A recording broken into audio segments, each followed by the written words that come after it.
मातृदेवो भव, पितृदेवो भव, आचार्यदेवो भव, अतिथिदेवो भव. वसुदेव सुतं देवं कंसचाणूरमर्दनं देवकी परमानन्दं कृष्णं वन्दे जगद्गुरुं. कृष्णाय वासुदेवाय देवकी नन्दनाय च नन्दगोपकुमाराय गोविन्दाय नमो नमः. कृष्णाय वासुदेवाय हरये परमात्मने प्रणतक्लेशनाशाय गोविन्दाय नमो नमः.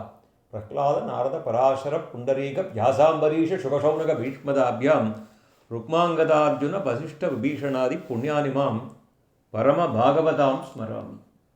எல்லாரும் நம்ம அப்பா அம்மா முதல்ல நமஸ்காரம் பண்ணிப்போம்.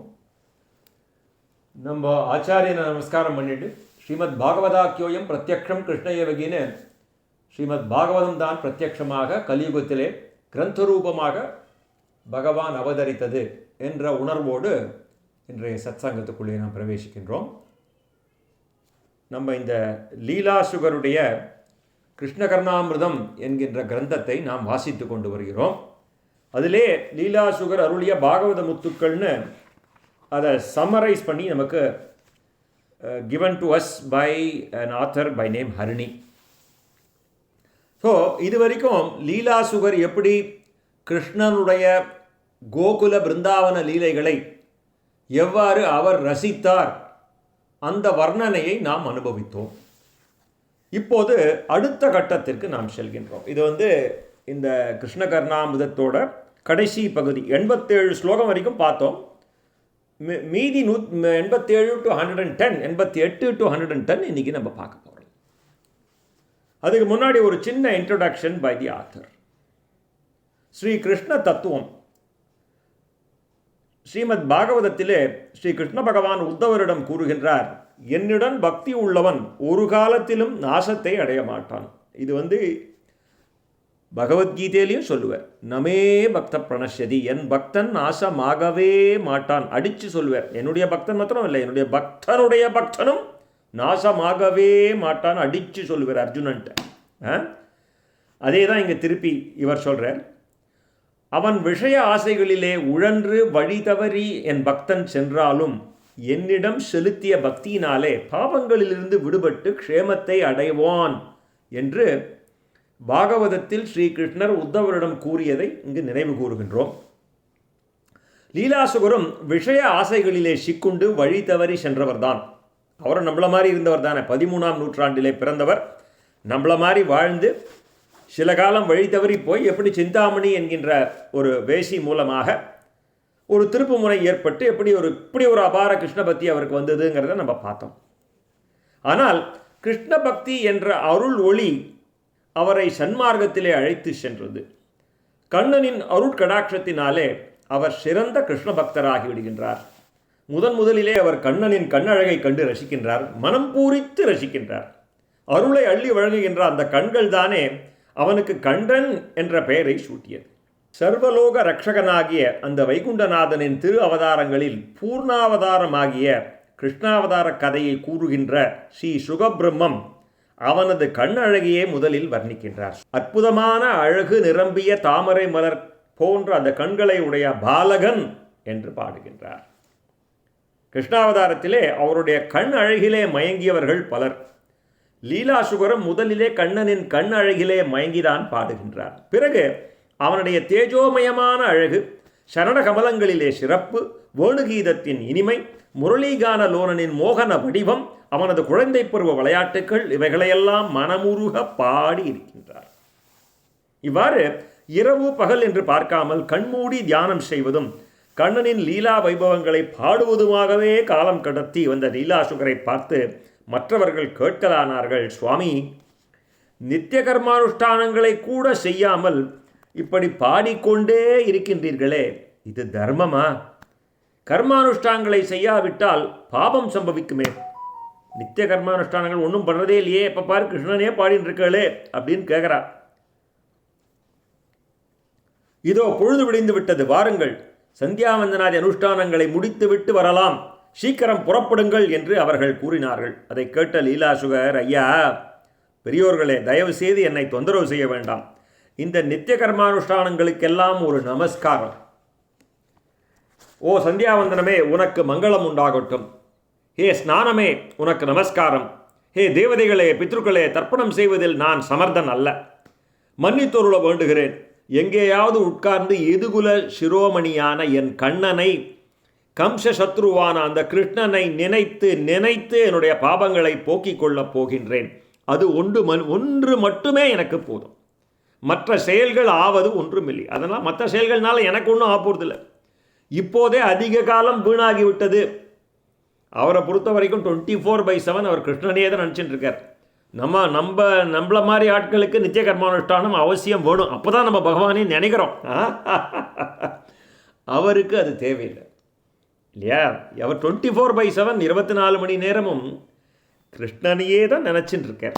அதனால் அவர் சொல்கிறார், எனக்கு என்னுடைய பாபங்களை போக்கிக் கொள்ள இதுதான்ப்பா எனக்கு வழி. அது ஒன்று மட்டுமே எனக்கு போதும். மற்ற செயல்களினால் ஆவது ஒன்றும் இல்லை. இப்போவே எனக்கு நிறைய காலம் வீணாயிடுத்தேன்னு ரொம்ப ஃபீல் பண்ணுறேன். இவ்வளவு காலம் நான் வேஸ்ட் பண்ணிட்டேனே, இப்போ தானே நான் ரியலைஸ் பண்ணுறேன். இவ்வளவு காலம் வியர்த்தமாக போய்விட்டதேன்னு ஃபீல் பண்ணுறார் அவர். இதை கேட்டதும் அந்த மக்கள் ஆச்சரியத்தில் ஆழ்ந்தவர்களாக கூறினார்கள், சுவாமி, இது என்ன அதிசயம்? நீங்கள் சைவர் அல்லவோ? அப்படி இருக்க நீர் ஓயாமல் கிருஷ்ணனையே பாடுகின்றீரே, அது ஏன்? அது ரெண்டாவது கேள்வி. முதல்ல ஏன் நித்திய கர்மானுஷ்டானங்களை விட்டுட்டேன்னு கேட்குறா. ரெண்டாவது, நீ சைவனாச்சேப்பா, சிவபக்தனாச்சே, ஏன் இந்த மாதிரி கிருஷ்ணன் கட்டின்னு அலையிறேங்கிற மாதிரி ஒரு கேள்வி கேட்குறா. ஏன் ஓயாமல் கிருஷ்ணனையே பாடுகின்றீரே? உமக்கு கிருஷ்ண பக்தி எவ்வாறு ஏற்பட்டது? அவரை எப்போது நீங்கள் கண்டீர்கள் என்று கேட்ட சாதுக்களை பார்த்து லீலாசுகர் பதில் கூறுகின்றார். இதான் 88வது ஸ்லோகம். உடனே லீலாசுகர் சொல்கிறார், ஆமாம், நாங்கள் எல்லாரும் சைவர்கள் தான், அதில் சிறிதும் சந்தேகமே இல்லை. எனது முன்னோர்கள் பஞ்சாட்சரத்தை தவிர வேறு மந்திரத்தை ஜபிக்காத வீர சைவர்கள் தான். நாங்கள்லாம் வீர சைவர்கள். அப்படி இருந்த போதிலும் என் சித்தம் காயம்பூ வண்ண மேனியனும் யசோதையின் பாலகனுமான அந்த கிருஷ்ணனின் புன்சிரிப்பு தவழும் முகத்தையே நினைக்கின்றதே. நான் என்ன செய்வேன்? கண்ணனை நான் எப்போது பார்த்தேன் என்று சொல்லட்டுமா? அது ஒரு ஆச்சரியம், அது என் பாக்கியம், அது அவன் அருள் அப்படின்னு ஆரம்பிக்கிறார். 89 90th ஸ்லோகம் போகிறோம். ஒரு நாள் நான் தூங்கும்போது என் கண்ணன் கனவிலே காட்சி அளித்தான். கருமேகம் போன்ற அந்த குழற்கற்றை அழகாக அள்ளி முடித்து அதிலே மயிலிறகை சூட்டி கொண்டு மின்னலை போன்ற பளபளப்பான மிக்க மிருதுவான மஞ்சள் பட்டாடையை தரித்து இளந்துளசி மாலையை அணிந்து நீருண்ட மேகம் போன்ற நீல திருமேனியனாக என் அருகிலே மரகத மணிஸ்தம்பம் போன்ற தனது கம்பீரமான கைகளினாலே என்னை ஆலிங்கனம் செய்து கொண்டான். இதை நான் கனவிலே கண்டு பரவசம் கொண்டேன் என்று லீலாசுகர் பதில் கூறினார். மேலும் கிருஷ்ணாவதாரத்தின் சிறப்பையும் தத்துவத்தையும் இங்கே எடுத்துரைக்கின்றார். தாமரை கண்ணனாகிய ஸ்ரீ மகாவிஷ்ணுவின் மங்களகரமான வேறு பல அவதாரங்கள் இருக்கட்டும், ஆனால் கிருஷ்ணனை காட்டிலும் வேறு எந்த அவதாரங்கள் பசுக்கள், கோபியர்கள், கோபர்கள் முதலானவர்களுக்கு முக்தியை அளிக்க தகுந்ததாகவா உள்ளது? சாதுக்களே, கவனியுங்கள். என் கண்ணன் வெண்ணையை திருடவோ இடைச்சேரியில் உள்ள பெண்களின் பின்னலை பிடித்து இழுத்து விளையாடவோ இங்கு வரவில்லை. தன்னிடம் இணையற்ற அன்பு கொண்டுள்ள ஆயர்பாடி மக்களுக்கு முக்தி அளிக்கவே அவர்களுடன் கோகுலத்திலே வாழ்ந்து வந்தான். தனது ஆச்சரியமான அழகினாலும் அன்பினாலும் அவர்களது மனதை கவர்ந்தான். அறிவே இல்லாத பசுக்களையும் கூட தனது வேணுகானத்தினாலே வசப்படுத்தி அருள் பாலித்தான். அறிவிலே குறைந்திருந்தாலும் அன்பினாலே உயர்ந்துள்ள ஆயர்குல மக்களை உய்விக்கவே அவன் அவதரித்தான். சாதாரண மக்களுடன் ஒட்டி வாழ்ந்து அவர்களுக்கு அருள் பாலிக்கவே கருணாமூர்த்தியான என் கண்ணன் அவதாரம் செய்து இங்கு நம்மிடையே சஞ்சரிக்கின்றான். பரதத்துவமான எம்பெருமான் சௌலபியமூர்த்தியாக கொழுவுகின்றான். அந்த குழலின் நாதமே வேதத்தின் சாரமானது. இதோ கவனித்து கேளுங்கள். ஒரே ஒரு இதில் அழகாக சொல்லிட்டார். அப்படி ஒரு சௌலபியம்ங்கிற வார்த்தை தான் எல்லாத்துக்கும். சௌசீல்யம் அண்ட் சௌலபியம் அப்படின்னு சொல்லுவார். ராமாவதாரத்துக்கு ராமர் ராஜாவாக இருக்கிறச்சே நாட்டில் யாராவது வீட்டில் ஏதாவது ஒரு கஷ்டம்னா அது தன்னோட வீட்டில் வந்த கஷ்டம் மாதிரி நினச்சிப்பார். அது சௌசீல்யத்துக்கு உதாரணம். சௌலபியம் என்னென்னா, கிருஷ்ணன் அங்கேயே போயிடுவார். கிருஷ்ணன் அங்கே தான் இருக்கார். நாடு மேய்க்கும் கோபாலர்களோடு ஒருவனோடு அவளோடு ஒருவனாகவே இருக்கின்றார் இல்லையா? கோபாலனாக மாடு மேய்க்கும் சிறுவனாக அவளுடைய ஆயர்பாடி மக்களோடு ஒருவனாக அங்கே இருக்கின்றார். அதுதான் டிஃபரன்ஸ். அதுக்கு தான் அந்த சௌலபியம் அவருக்கு. அதை தான் இங்கே சொல்கிறார். சௌலபிய மூர்த்தியாக வந்து குழல் ஊதுகின்றான். அந்த குழலின் நாதமே வேதசாரமானது. இதோ கவனித்து கேளு. உலகங்களையெல்லாம் பரவசத்திலே வாழ்த்துகின்ற அந்த ஓணுகானம் வேதங்களையே முழங்குகின்றது. அந்த இனிய கானம் விருட்சங்களையும் கூட மகிழ்ச்சியிலே திளைக்கச் செய்து புதிய துளிர்களை தோற்றுவிக்கின்றது. அது மலைகளை கூட உருகி ஓட செய்கின்றது. மான்களையும் பசுக்களையும் தன்வசம் இழுத்து ஆனந்தமடைய செய்கிறது. முனிவர்களை கண்மூடி தியானத்திலே ஒன்றுவிட செய்கிறது. 7 விதமான ஸ்வர ஜாலங்களை உதிர்த்து உயிர் வர்க்கங்களை எல்லாம் ஆனந்த பரவசத்திலே ஆழ்த்துகின்ற இந்த இனிய கானம் ஓம்காரத்தின் உட்பொருளை ஓதுகின்றது. இவ்வாறு யாவற்றையும் மகிழ்ச்சி கடலிலே ஆழ்த்துகின்ற அந்த குழந்தையின் குழல் இசை வெற்றியுடன் விளங்குகிறது. பெரியோர்களே, இந்த சம்சாரத்தில் சுகம் ஏது? 91வது ஸ்லோகம் கேட்குறார், இந்த சம்சாரத்தில் என்னடா சுகம் இருக்கு? சாரமற்ற இந்த சம்சாரத்திலே என்னதான் சுகம் இருக்கிறது?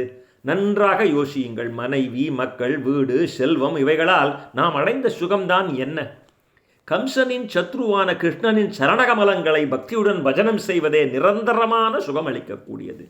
அந்தகாசுரனின் வைரியான பரமசிவன் எவனுடைய திவ்ய நாமத்தை இடைவிடாமல் ஸ்மரிக்கின்றானோ அந்த நாமமே சுககரமானது. சம்சார இருளிலே சிக்கி அல்லல் படுகின்றவர்களுக்கு அவ்வாறு அது பிரகாசத்தை அளிக்கக்கூடியது அப்படின்னு லீலாசுகர் மறுபடியும் கண்ணனை பாடி துதிக்கலானார். சாதுக்களே, நீருண்ட மேகம் போன்ற சரீர காந்தியை உடையவனும் அற்புத லீலைகளை செய்பவனும் மலையை கைத்தலத்திலே சுமந்தவனும் வேடுகானத்தை ரசிப்பவனும் இடைச்சேரி மக்களை காப்பவனும் மங்கையருடன் விளையாடுபவனும் அழகான வனமாலையை அணிந்தவனுமாகிய கோபால பாலனை நான் வணங்குகின்றேன்.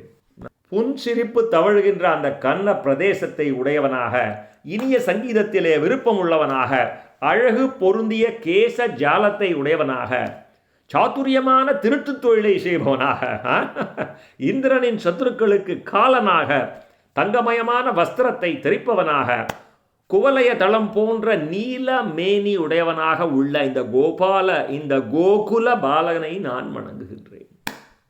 முரளிகானத்திலே திளைப்பவனும் அழகுள்ள மயிலிறகை சூட்டிக் கொள்பவனும் அசுரர்களை அடக்குபவனும் புண்ணிய புருஷர்களிடம் சரளமாக விளையாடுபவனும் பிறர் நலனிலே ஆர்வம் உள்ளவனும் தாமரையை இருப்பிடமாக கொண்ட பிரம்மதேவருக்கு அனுகூலமானவனும் புதிய மேகம் போன்ற நீலமேனியுடையவனுமாக இருக்கின்ற இந்த கோகுல பாலனை நான் வணங்குகின்றேன். சரளமான குணங்களின் இருப்பிடமாக, சச்சிதானந்த வடிவமாக, சகல மாயைகளையும் அழிப்பவனுமாக, சத்திய செல்வத்திற்கு சகாயனாக, சமதமாதி குணங்கள் ஒன்று கூடும் இடமாக, எல்லா துன்பங்களையும் போக்குகின்றவனாக, நல்ல மனம் படைத்தவர்களின் தோழனாக உள்ள கோபால பாலனை நான் வணங்குகின்றேன். இவ்வாறு பரவசமாக பாடிக்கொண்டிருந்த லீலாசுகரை பார்த்து, சுவாமி, அந்த முரளிலோலனை நாங்களும் காண விரும்புகின்றோம். உத்தம பக்தியாலும் அளவு கடந்த பிரேமையாலுமே அவனை காண முடியும் என்று தாங்கள் கூறுகின்றீர். அவ்வித பக்தி ஏற்பட நாங்கள் என்ன செய்ய வேண்டும்? எப்படி ஆராதிக்க வேண்டும்? அவனை எங்கே காணலாம்? தயவு செய்து தாங்கள் கூறியருள வேண்டும் என கேட்ட சாதுக்களை பார்த்து மீண்டும் கூறலானார். அன்பர்களே, கண்ணன் மிகவும் கெட்டிக்காரன். அவன் அவ்வளவு சுலபமாக கெட்டிவிட மாட்டான். ஆனால் உண்மையான அன்புக்கு மட்டும் கட்டுப்பட்டு கிடப்பான். அது நிச்சயம். முனிவர்கள் எல்லோரும் கூடி பலவித ஆராய்ச்சிகளை செய்தும் கூட அவன் கிட்டாதவனாகவே இருக்கின்றான். ஆனால் உலகங்களையும் வசீகரம் செய்யக்கூடிய வடிவழகனாகிய கிருஷ்ணன் இந்த இடைப்பெண்கள், இந்த ஆயர்பாடி பெண்கள் இருக்கா இல்லையா, அவ பார்வையில் அடிக்கடி தென்படுகிறான். எப்படி? அனாதியான வேத வாக்குகளாலும் கூட இப்படிப்பட்டவன் என்று நிரூபிக்க முடியாமல் இருக்கின்ற அந்த நீலோத்பல மரல் போன்ற காந்தியுடைய அந்த தெய்வத்தை நாம் எப்போதுதான் காணப்போகிறோமோ? கோபாலா, நீ மிக மிக விசித்திரமானவன். சகதியினாலே அழுக்கடைந்த இடைச்சேரியிலே ஆனந்தமாக உலவுகின்றாய். ஆனால் இந்த அந்தணர்கள் செய்கின்ற யஜ்ஞத்திற்கு வர வெட்கப்படுகின்றாய். அங்கே ஆச்சார அனுஷ்டானங்கள் எதுவும் இல்லை. அங்கே சுலபமாக நீ போயிடுற, இங்கே வரமாட்டேங்கிற. பசுக்களின் கூட்டத்தின் நடுவிலே நின்று ஹோம்காரம் செய்து விளையாடுகின்றாய். ஆனால் அறிவில் சிறந்த வித்வான்கள் துதிக்கின்ற நூற்றுக்கணக்கான ஸ்துதிகளை கேட்டும் கூட மௌனமாக இருந்து விடுகின்றாய்.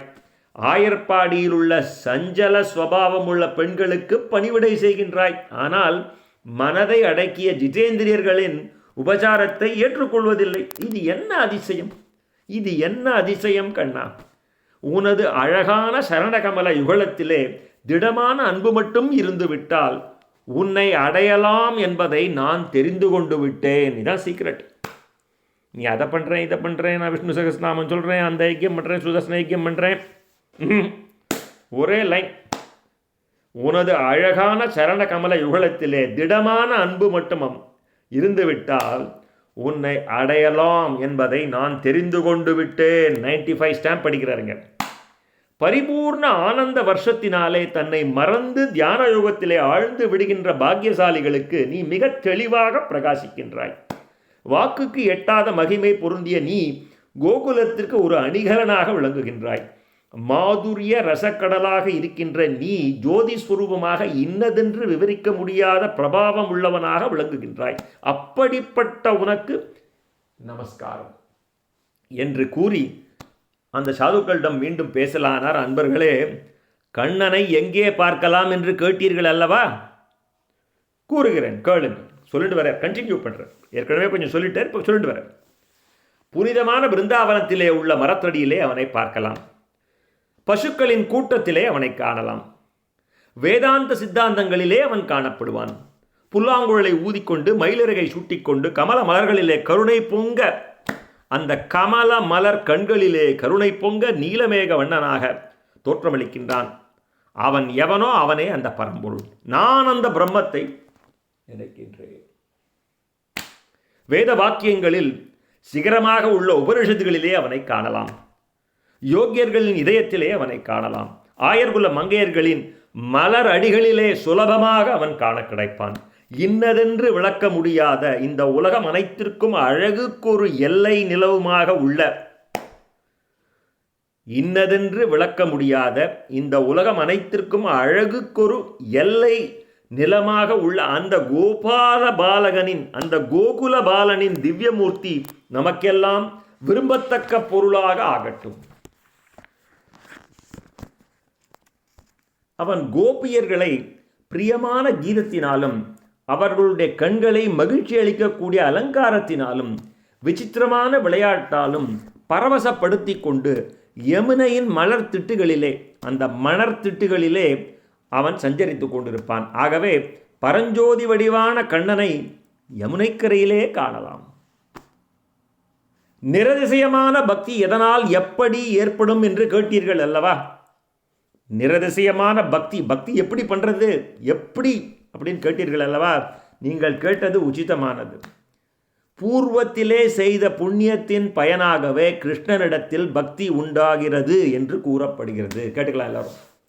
நம்ம இப்போ இதனோட கிஞ்சித்து பாகவதம் நம்ம இப்போ கேட்குறோன்னா இதெல்லாம் நம்ம பூர்வ ஜென்மத்தில் பண்ண புண்ணியத்தினால்தான் அப்படின்னு இங்கே லீலாசுகர் சொல்கிறார். பூர்வத்திலே செய்த புண்ணியத்தின் பயனாகவே கிருஷ்ணனிடத்திலே பக்தி உண்டாகிறது என்று கூறப்படுகிறது. முற்பிறவைகளில் நாம் பலனை கோராமல் பல யாகங்களை செய்திருக்க வேண்டும். அதெல்லாம் செஞ்சிருந்தனால தான் இதெல்லாம் இப்போ கேட்குறோம். இல்லைன்னா இதை நம்ம இவ்வளவு பாகவதம் யூடியூப்பில் போடுறோம், எல்லா இடத்துலையும் போடுறோம், எல்லா இடத்துலையும் நிறைய பேர் 1000 பேர் சொல்லிட்டு இருக்கா. எல்லாரும் கேட்குறாளா இல்லையா? Not everybody listens to every thing. அதை கேட்கறதுக்கு நீ புண்ணியம் இருக்கணும். சிரவண மாத்திரேன பலன். தகுந்த சத்புருஷர்களுக்கு செல்வத்தை தானமாக நீங்கள் அளித்திருக்கலாம். எப்போ? பூர்வ ஜென்மத்தில். வயது முதிர்ந்தவர்களுக்கு சேவை செய்து அவர்களுக்கு திருப்தியை உண்டு பண்ணியிருக்கலாம். கடினமான தவம் செய்து சித்த சுத்தியை அடைந்திருக்கலாம்.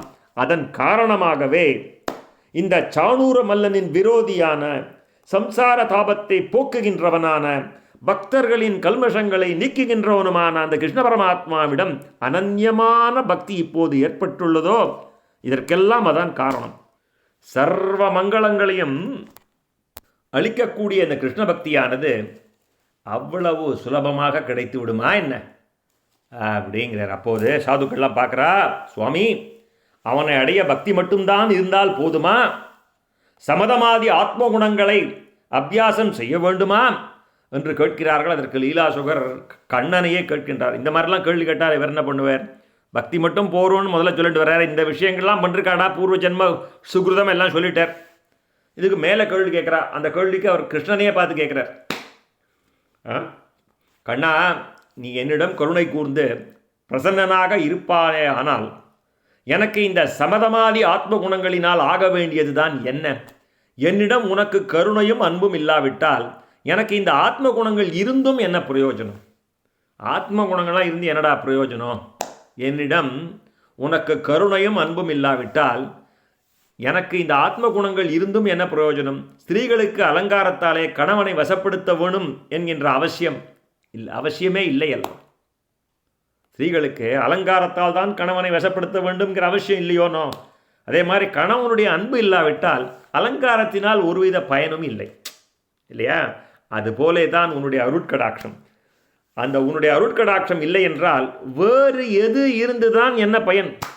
நான் அதை பண்ணிருக்கேன், இதை பண்ணிருக்கேன், நான் மனசை கட்டுப்படுத்தியிருக்கேன், எல்லாம் பண்ணிருக்கேன், அதெல்லாம் உன்னுடைய அருட்கடாட்சம். நீ என்னிடம் கருணை கூர்ந்து பிரசன்னமாக இருப்பேயானால் எனக்கு அதுவே போரும். அதுதான் எனக்கு வேணும், அதுதான் முக்கியம், இல்லையா? பியூட்டிஃபுல் எக்ஸாம்பிள் கொடுக்குறார். கணவனுடைய அன்பு தான் முக்கியம். அதுக்காக மனைவி அலங்காரம் பண்ணி தான் அவரை இது பண்ண வசப்படுத்த வேண்டும்ங்கிற அவசியம் இல்லைப்பா. அந்த கணவனுடைய அன்பு மட்டும் இல்லாவிட்டால் அலங்காரத்தினால் ஒருவித பயனும் இல்லை. அதுபோலத்தான் உன்னுடைய அருட்கடாட்சம் இல்லை என்றால் வேறு என்ன இருந்து என்ன பயன்? நண்பர்களே, அவன் சரணாகத வத்சலன் அல்லவா? அவனையே சரணாகதி பண்ணி பக்தியை வளர்த்து பஜனம் செய்யுங்கள். ஆத்ம குணங்களுக்கு அங்கு வேலையே இல்லை. பரிசுத்தமான பிரேம பக்தியை மட்டுமே அவன் எதிர்பார்க்கிறான். சகலலோக சரண்யனான கண்ணன் சரணமென்று வந்தவர்களை ரட்சிக்காமல் இருப்பானா? சரணம்னா சரணாகதி. அவன் காலை கெட்டியாக பிடிச்சிக்கிறது. ஸ்ரீகிருஷ்ண சரணம் மம. அவனுடைய காலை நீ கெட்டியாக பிடிச்சுட்டியனா சரணமென்று வந்தவர்களை ரட்சிக்காமல் இருப்பானோ? வேறு அடைக்கலம் இல்லாதவர்களுக்கு அவனே புகலிடமாக இருக்கின்றான். சரத்காலத்திலே மலர்ந்துள்ள தாமரை போன்ற கண்களை உடையவனும் எல்லையற்ற இனிமை பொருந்திய நீலவண்ண திருமேனியுடன் ரம்யமாக தோற்றமளிப்பவனும் அன்பிற்கு அடிமையாகி மன்மத அந்த பானத்திற்கு வசப்பட்ட மலர்ந்த தாமரை கண்களுடைய கோகுல மங்கையர்களினாலே சூழப்பெற்றவனும் பரபிரமம் ஆகிய கிருஷ்ணன் நம்மை ரட்சிப்பான். பயப்பட வேண்டாம். கண்ணன் கருணையால் அல்லவோ நாம் இருக்கின்றோம். இந்த கருணன் கருணால் ஓலன் அல்லவோ? 102. இதை கேளுங்கள். இதை யாரிடம் சொல்லுவது? கண்ணனை கண்முன்பாக காண வேண்டும் என்று ஆசைப்பட்டு அதற்காக என்ன செய்து விட்டோம்? ஆச்சரியம்தான். பரபிரமமாகிய கண்ணன் இதயத்திலேதான் சயனித்திருக்கின்றான். ஆகவே உபயோகமற்ற இந்த உலக பேச்சுக்களை பேசாமல் கிருஷ்ண பக்தியை வளர்க்கக்கூடிய புண்ணிய கதைகளையே இனி பேசுங்கள். இனிமையிலும் இனிமையான அவனது வடிவழகும் மந்தஹாசம் தவழும் அந்த மதிவதனமும் நமது மனதுக்கும் கண்களுக்கும் ஒரு மகிழ்ச்சியூட்டுகின்ற உற்சவமாகவோ இருக்கிறது. ஒரு லோபிக்கு தான் சேமித்து வைத்த செல்வத்தில் எப்படி ஆசை இருக்குமோ அந்த விதமே கிருஷ்ணனிடம் ஆசை இருக்க வேண்டும். அப்படி ஒரு strong, you should be hungry, you should feel hungry about it. அன்பர்களே, இந்த மகிமை வாய்ந்த புராண புருஷனின் புதிய லீலா வைபவங்களை சாதாரண ஜனங்களால் காணவே முடியாது. அவனை தன்வசப்படுத்தி கொண்ட கோபிகைகளின் தாமரை மலர் போன்ற கண்களுக்கு மட்டுமே அவன் காணப்படுவான். மனதை கவரக்கூடிய அந்த காந்தியுடைய அவனது ஒளி வடிவம் பூர்ணமான புண்ணியத்தின் பயனாக சிலருக்குத்தான் தென்படக்கூடும். 104. அது அடுத்தது 105. மானிட ரூபத்திலே வந்து தோன்றியுள்ள பிரபுவான ஸ்ரீ கிருஷ்ணனை சிலர் அசையாத மனத்துடன் இடைவிடாமல் தியானித்து இனிமையான பேரின்ப செல்வத்தை அடைந்து அனுபவிக்கின்றார்கள். அந்த சுகானுபவங்கள், ஓ கிருஷ்ணா, என் அன்பனே, என் இஷ்ட தெய்வமே என்று பிதற்றுகின்ற நமக்கு கூட நிச்சயமாக கிடைக்கும் என்பது பிரசித்தமே. எங்கும் நிறைந்த அந்த பரதத்துவமே இந்த கிருஷ்ண வடிவத்தில் வந்து காட்சியளிக்கின்றது. விரும்பிய பொருளையெல்லாம் அளிக்கின்றதான நயன தாமரையையும் ஒப்பற்ற கருணையாக பொழிகின்ற இதய கமலத்தையும் முனி ஜனங்களின் உத்தம செல்வமாக உள்ள அந்த சரணார விந்தங்களையும் ஆயர்குல மங்கையரின் சௌபாக்கிய நிதியான முக பங்கஜத்தையும் நாமெல்லாம் நாடி அடையலாம் வாருங்கள். 107. தேவ மாதர்கள் கொண்டாடுகின்ற இனிய வேணுகானமும் கருமேகத்துடன் போட்டியிடுகின்ற நீல திருமேனியும் கருணைக்கு இருப்பிடமாக உள்ள அந்த ஒளி வடிவமும் வனத்திலே சஞ்சரிக்கின்ற ஒப்பு உயர்வு அற்ற அந்த கிருஷ்ண தத்துவமும் நம்முடைய மனதிலே வந்து விளையாடட்டும். நண்பர்களே, அதோ நீண்டு வளர்ந்து உயரமாக காணப்படுகிறதே, அதுதான் அர்ஜுன விருட்சம். அதன் பக்கத்திலே ஒரு வழி தென்படுகிறதல்லவா, அந்த வழியாக போனால் ஆயர்பாடிக்கு போய் சேரலாம். அதற்கு அருகே உள்ள பிரதேசத்தில் தான் யமுனா நதி இருக்கிறது.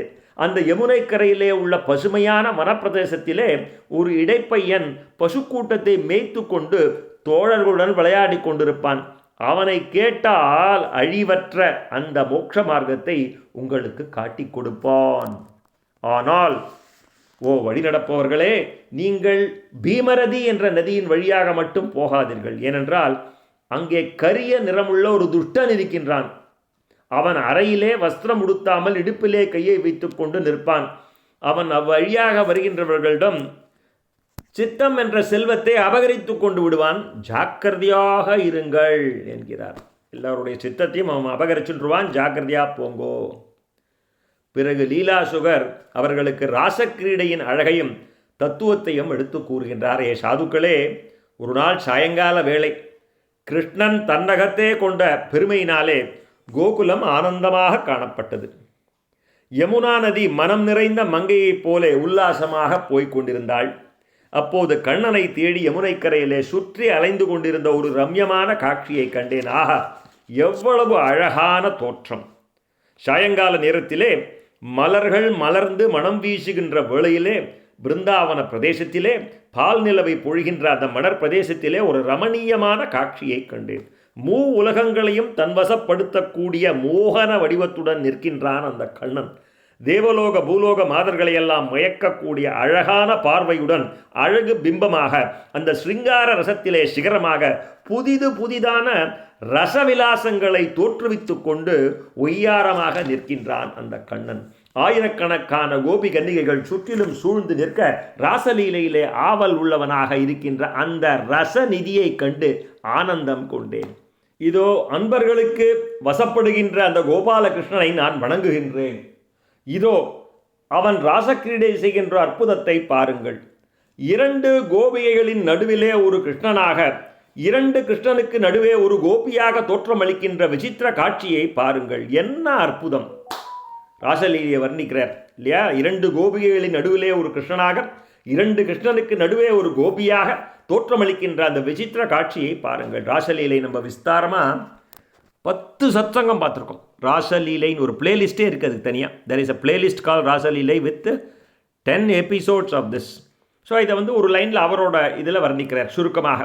2 கோபிகைகளின் நடுவிலே ஒரு கிருஷ்ணனாக, 2 கிருஷ்ணனுக்கு நடுவே ஒரு கோபியாக தோற்றமளிக்கின்ற அந்த விசித்திர காட்சியை பாருங்கள். என்ன அற்புதம்!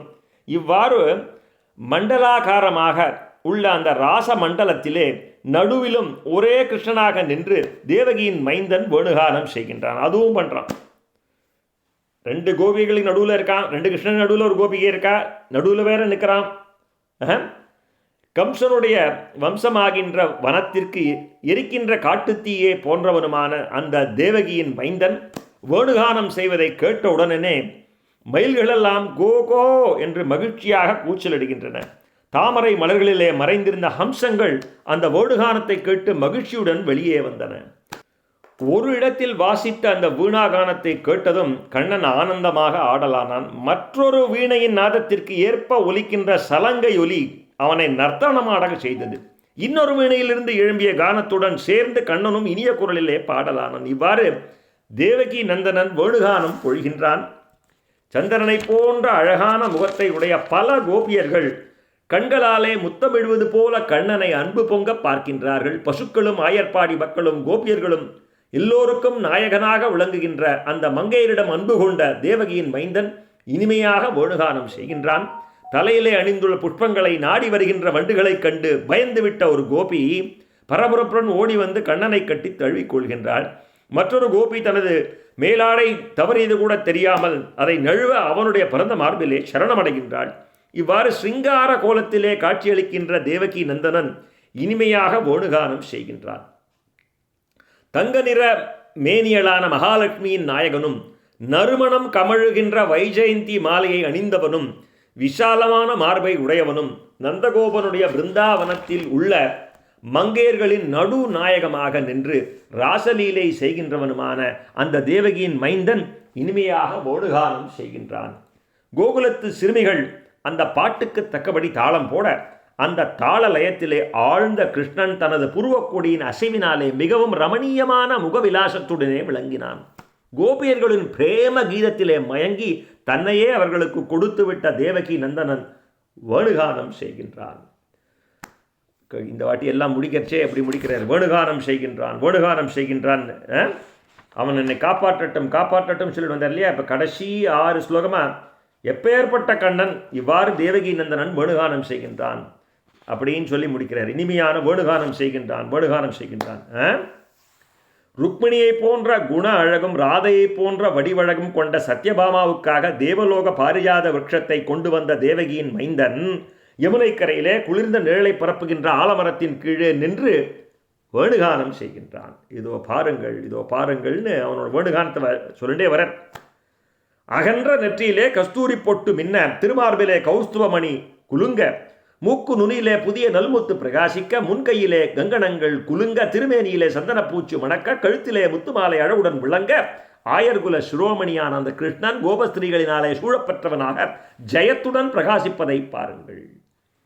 பிரியமான மயிலிறகை அணிந்து அகன்ற மார்பிலே கௌஸ்துவமணி துலங்க, ஸ்ரீவத்சம் என்ற மருவுடன் பீதாம்பரதாரியாக அன்றலர்ந்த கருநெய்தல் மலரின் காந்தியுடன் சந்திரபிம்பம் போன்ற முகவிலாசத்துடனும் பசுக்களும் கோபாலர்களும் சூழ்ந்து நிற்க, கோபியர்களின் நயன மலர்களினாலே அர்ச்சிக்கப்பட்ட சரீரத்திலே திவ்யாபரணங்களை அணிந்து மோகன சுந்தரனாக விளங்குகின்ற கோவிந்தனை நான் பஜிக்கின்றேன்.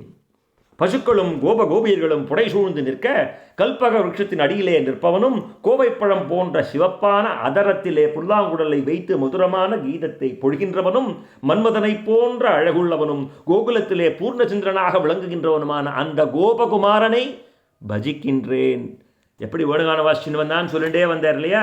வேணுகானம் செய்கின்றான், வேணுகானம் செய்கின்றான். இப்போ இவரோட சென்டென்ஸ் எல்லாம் எப்படி முடியறது பாருங்க. அந்த கோபகுமாரனை நான் பஜிக்கின்றேன் என்று இவ்வாறு கண்ணனே மூச்சு காற்றாக அவன் புகழ் பாடுவதையே உணவாக காலம் கடத்தி வந்த லீலா சுகர் செவிக்கு அமுதமாகவும் உடலுக்கும் உள்ளத்திற்கும் சிறந்த புஷ்டி தரும் ஔஷதமாகவும் அந்த ரசாயனமாகவும் உள்ள அந்த கிருஷ்ணகர்ணாமிதம் என்ற இந்த இனிய ரசமான காவியத்தை ஸ்ரீ கிருஷ்ண சரணான விந்தங்களிலே சமர்ப்பணம் செய்து பாடுகின்றார்.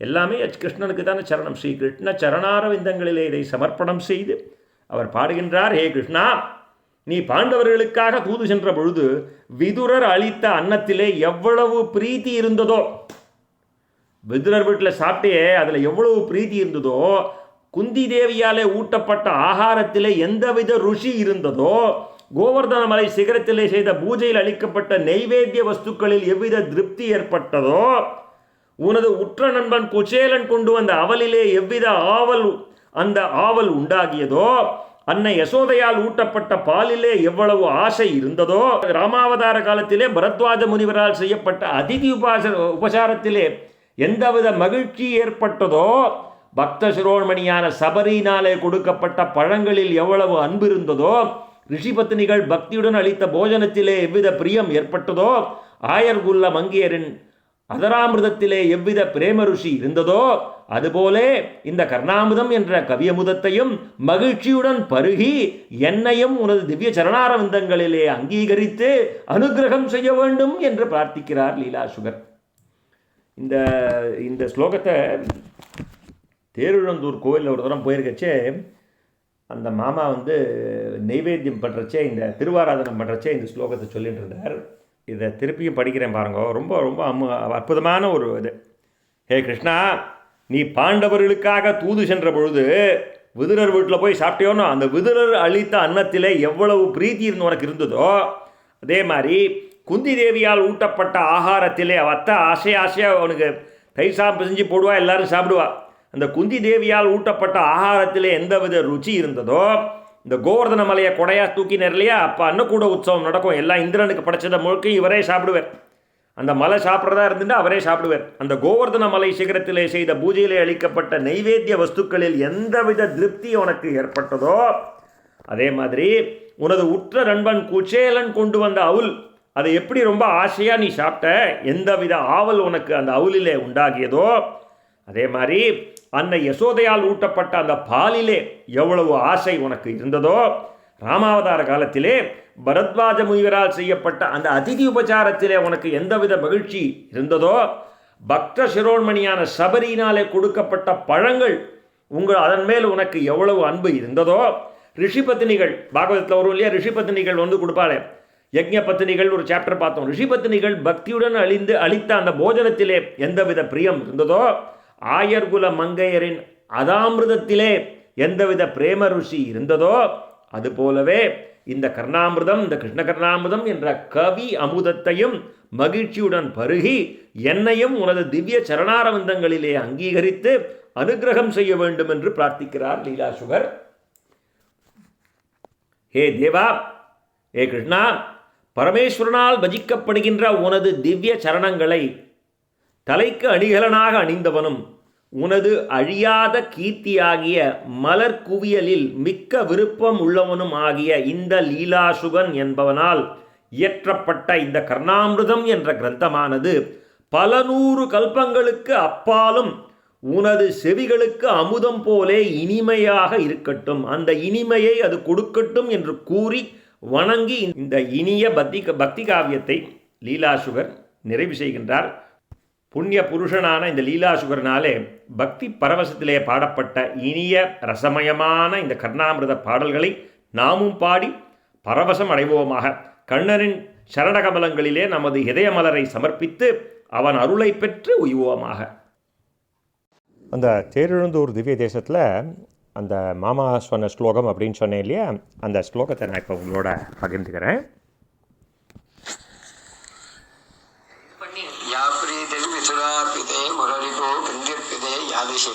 या गोवर्धन मोग्नियाज पृथुके स्तने यशोधार्पिते भारद्वाज समर्पिते सबरिकां दत्ते अधरे योषितां या प्रीतिर मुनिपत्नी भक्ति रचिते अत्रापितां तांकुरु.